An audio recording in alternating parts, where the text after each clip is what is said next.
Ladies and gentlemen, this is your main event of the evening, live from the Coventry Arena for the NMBS Gala Dinner 2024. Introducing your special guest. He comes to us with a professional record of 30 victories versus 3 defeats and 1 draw, with 20 of those wins coming by way of knockout.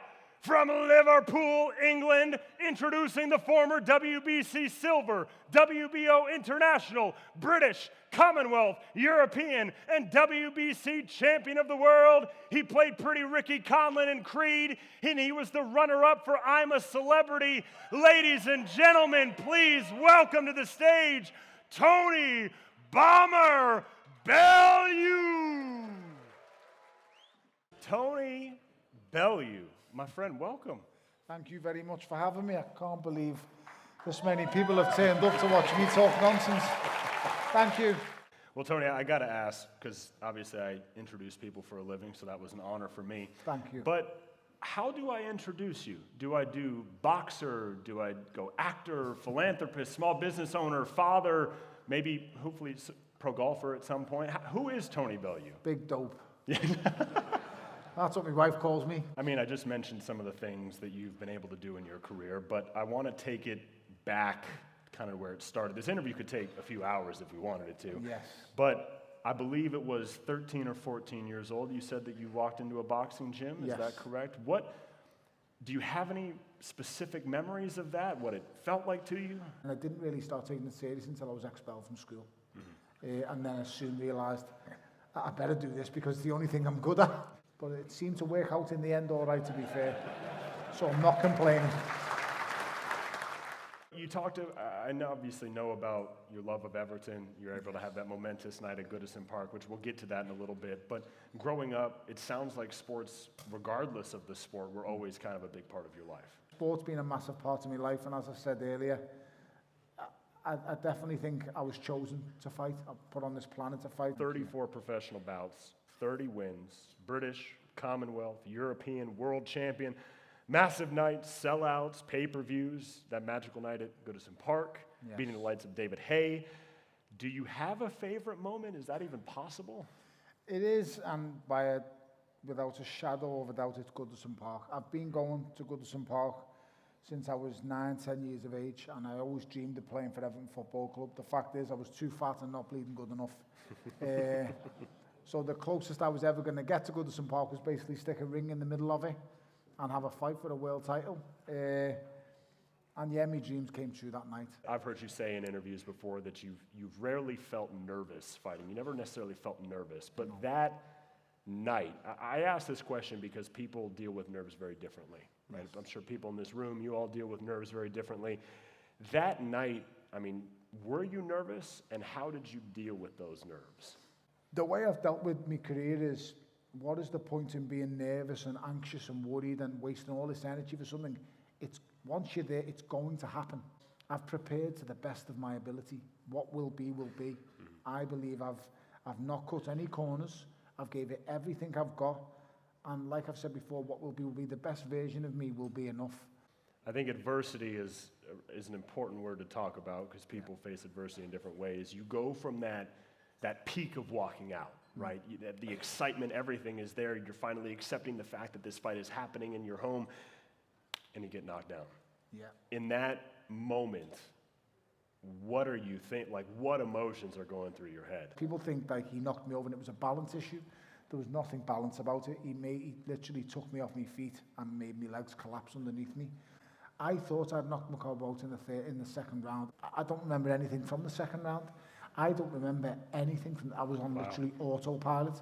I mean, you've traveled the world, you've met so many people, and I think it takes, even though you're the individual in the boxing, it sometimes takes a team around you and people that could be classified as unsung heroes. With NMBS, I think a lot of people that are here tonight could be classified as unsung heroes. They help build communities and homes and businesses, and they really are kind of the building blocks of those communities. I'm curious, in your career, are there any unsung heroes that we necessarily wouldn't know?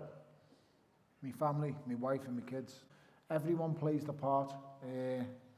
I know ultimately I get in the ring and fight, but it's that group and that family-orientated feel around you that you need. Fantastic. Now, yeah. Give a round of applause for that one. I got to ask, you get a call, Tony, we want you in Creed. Your thoughts when that happens? Or was it that simple? I wish I could say it was that simple. I thought it was a wind-up, I'm not going to lie. I thought some fella phoned me up and said, we want you to be in the next Rocky movie. I just told him to off. I thought it was a wind-up. It ended up working out. And I can't believe it. Little fat kid from Liverpool's been in a Rocky movie. It's nuts. It's an amazing story. What's interesting to me is you go from a very intense, cutthroat industry, which is professional boxing, and I'm being polite, probably. Yes, definitely. And then you go to Hollywood, which arguably is even more cutthroat and dangerous, etc.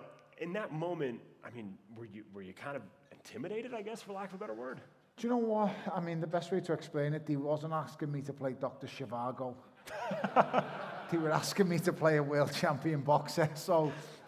Do you have any advice for someone that's looking to try something new or completely... I understand it wasn't completely out of your comfort zone, but it was different. Do you have any advice for people that are maybe looking to try something new or different? Advice on trying new things, it would be, don't half do jobs. If you're going to do something, throw yourself at it all the way in. There's no point in being halfway in on something because you're only going to get half the results that you'd really want. Fully immerse yourself in whatever it is you choose to do. First things first, how did that all come about? Did it just go from... Which one? Well, no, I mean, obviously, you successful in your field, successful in acting. Did it just kind of come about that TV shows kind of opened up their opportunities? People want to know more about who Tony Bellew was? I've kept rejecting shows, and if I'm being totally honest, a couple of years ago, I didn't employ my wife, but I started giving her more of a shout with my agency things, and she's basically just pimped me out every fucking chance she's got, because she wants her house doing. This is what these bleeding shows are doing. So to cut it short, if they're paying, I'm playing. And that's down to her. I was leading a happily quiet life, and now I'm on every TV show there is, but I've got limits. To be fair, I'd done the Celebrity SAS because I hadn't long lost my brother-in-law after when I was fighting, and I'd not long retired at that stage, and I just thought I was in a bit of a dark spot in my life. So I went on that show to try and just figure out what was going on, and they're really smart individuals, they really are. As for the jungle, where do I start? My wife was turning 40 in December last year, so I wanted to give her something that money really couldn't buy, an experience, and she's always wanted to go to Australia. So I'm not going to lie, I thought, I'll go to Australia, I'll spend 6 days in the jungle, how bad can it really be? I don't really watch it that much. And I thought, I'll get voted out after about 5 or 6 days. No one really likes Scousers. And I thought, I'll get chased. Who's going to vote for the Scouser?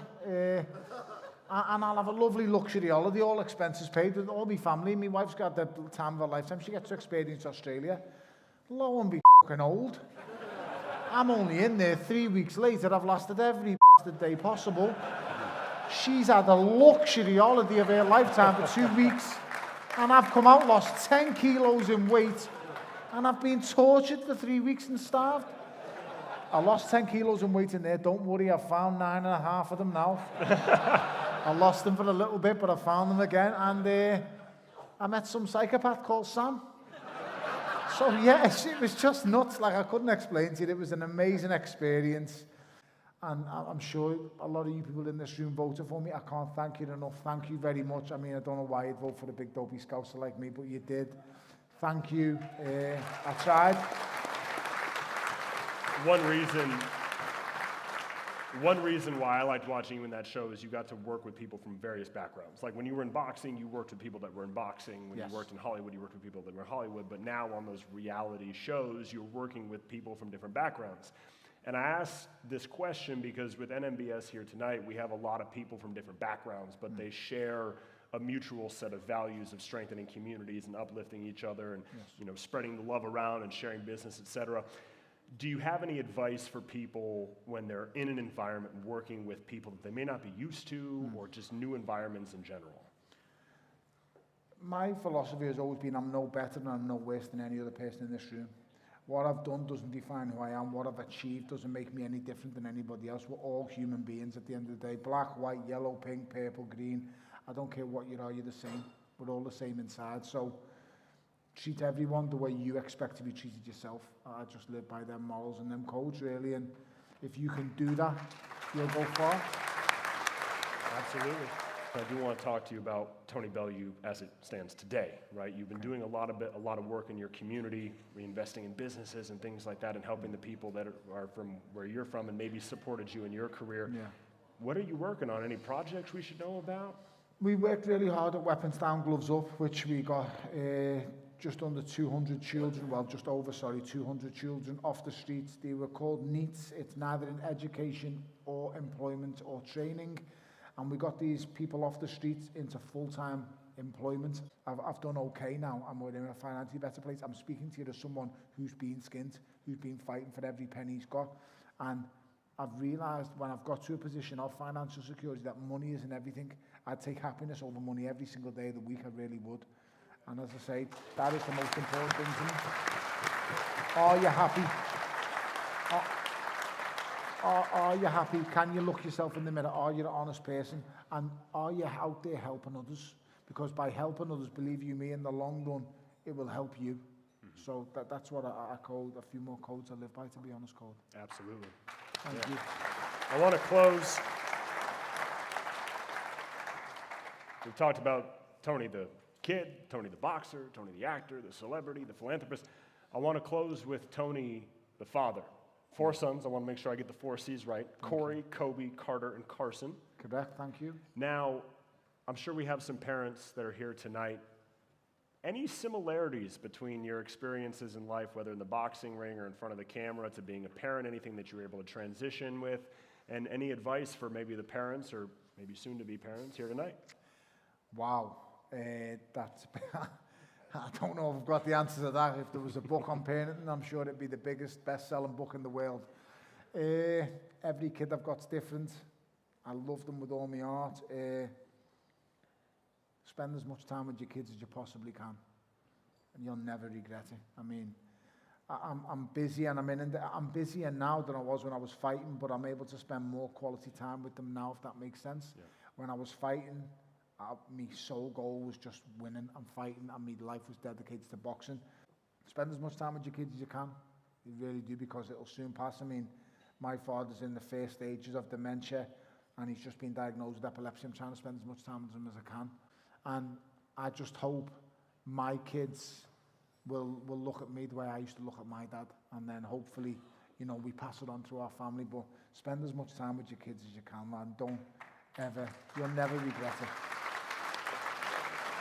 I can tell you, I appreciate what you said. My father suffers from dementia, so I appreciate what you said. And you've been incredible tonight. You've imparted a lot of wisdom on not only myself, but the people here. So I want to say thank you for being here. Thank you for joining NMBS tonight. Ladies and gentlemen, one more round of applause. He's been incredible. Your special guest, Bomber, Tony Bellew, ladies and gentlemen. Thank you very, very much. I really appreciate all of you guys. Thank you very much.